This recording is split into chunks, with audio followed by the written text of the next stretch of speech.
श्री कृष्ण भगवान विष्णु के 8वें अवतार है, जिनका जन्म द्वापर युग में हुआ था। भगवान कृष्ण का जन्म पूर्णिमांत पंचांग के अनुसार भाद्रपद महीने के कृष्ण पक्ष की अष्टमी तिथि को रोहिणी नक्षत्र में रात 12 बजे हुआ था। वे वसुदेव और देवकी के पुत्र थे, परंतु उनका पालन पोषण गोकुल के यशोदा और नंद ने किया था। भगवान श्री कृष्ण को गोपाल, कन्हैया, केशव ऐसे अन्य नामों से भी पूजा जाता है।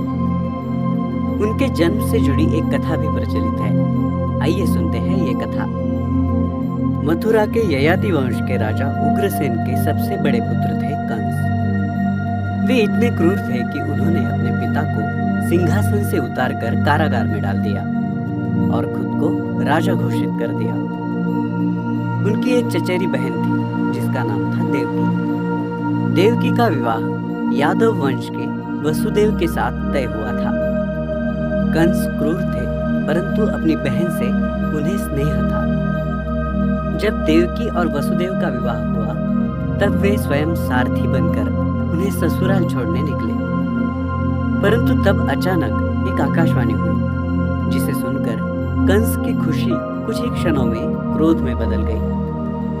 आकाशवाणी ने कंस को ये संकेत दिया कि अब उनका अंत नजदीक आ चुका है, क्योंकि वसुदेव और देवकी की 8वीं संतान उनका वध करेगी। ये सुनकर कंस ने देवकी को मारने के लिए उनकी ओर शस्त्र बढ़ाया, परंतु वसुदेव ने उन्हें रोका और समझाया कि उन्हें देवकी से नहीं, बल्कि उनकी 8वीं संतान से हानि है।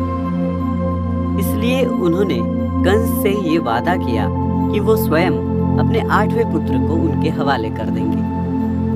कंस ने वसुदेव की बात मान ली और वसुदेव और देवकी को कारागार में कैद करने के आदेश दिए। उसी कारागार में देवकी ने एक के बाद एक 7 संतानों को जन्म दिया, परंतु हर पुत्र के जन्म के बाद कंस ने उसे क्रूरता से मार दिया।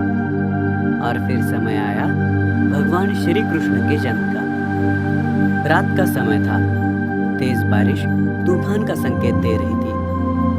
तब अचानक कारागार में प्रकाश फैला और वसुदेव और देवकी के सामने भगवान विष्णु प्रकट हुए। उन्होंने वसुदेव से कहा कि वो देवकी की कोख से जन्म लेंगे और वसुदेव उन्हें गोकुल में बसे नंद के यहाँ छोड़कर उनके यहाँ जन्मी पुत्री को अपने साथ लेकर आए और कंस के हवाले कर दें। कहे अनुसार उन्होंने देवकी और वसुदेव की संतान के रूप में जन्म लिया।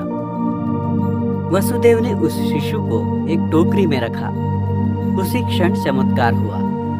वसुदेव के हाथों की बेड़ियां अपने आप खुल गई। कारागार के दरवाजे भी अपने आप खुल गए और जो पहरेदार पहरा दे रहे थे वो भी सो गए।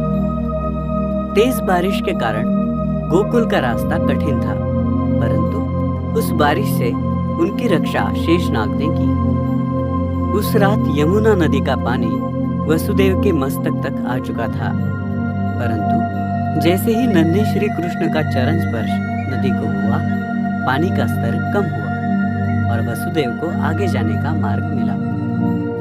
सभी कठिनाइयों को पार कर वसुदेव गोकुल पहुंचे और भगवान विष्णु के कहे अनुसार उन्होंने श्री कृष्ण को यशोदा के घर रखा और उनकी पुत्री को अपने साथ लेकर कारागार लौट आए। कंस को जैसे ही ये पता चला कि देवकी की 8वीं संतान ने जन्म लिया है, वे तुरंत उसे मारने पहुंच गए। परंतु कंस उस नन्ही बालिका को मारे उससे पहले ही उसने एक शक्ति का रूप धारण कर कंस को ये चेतावनी दी कि उनकी मृत्यु अब नजदीक है और उन्हें मारने वाला गोकुल नगरी पहुंच चुका है। ये कहकर वो गायब हो गई। ये सुनकर कंस ने कई असुरों को कृष्ण की तलाश में भेजा, परंतु वो सभी कृष्ण को मारने में असफल रहे।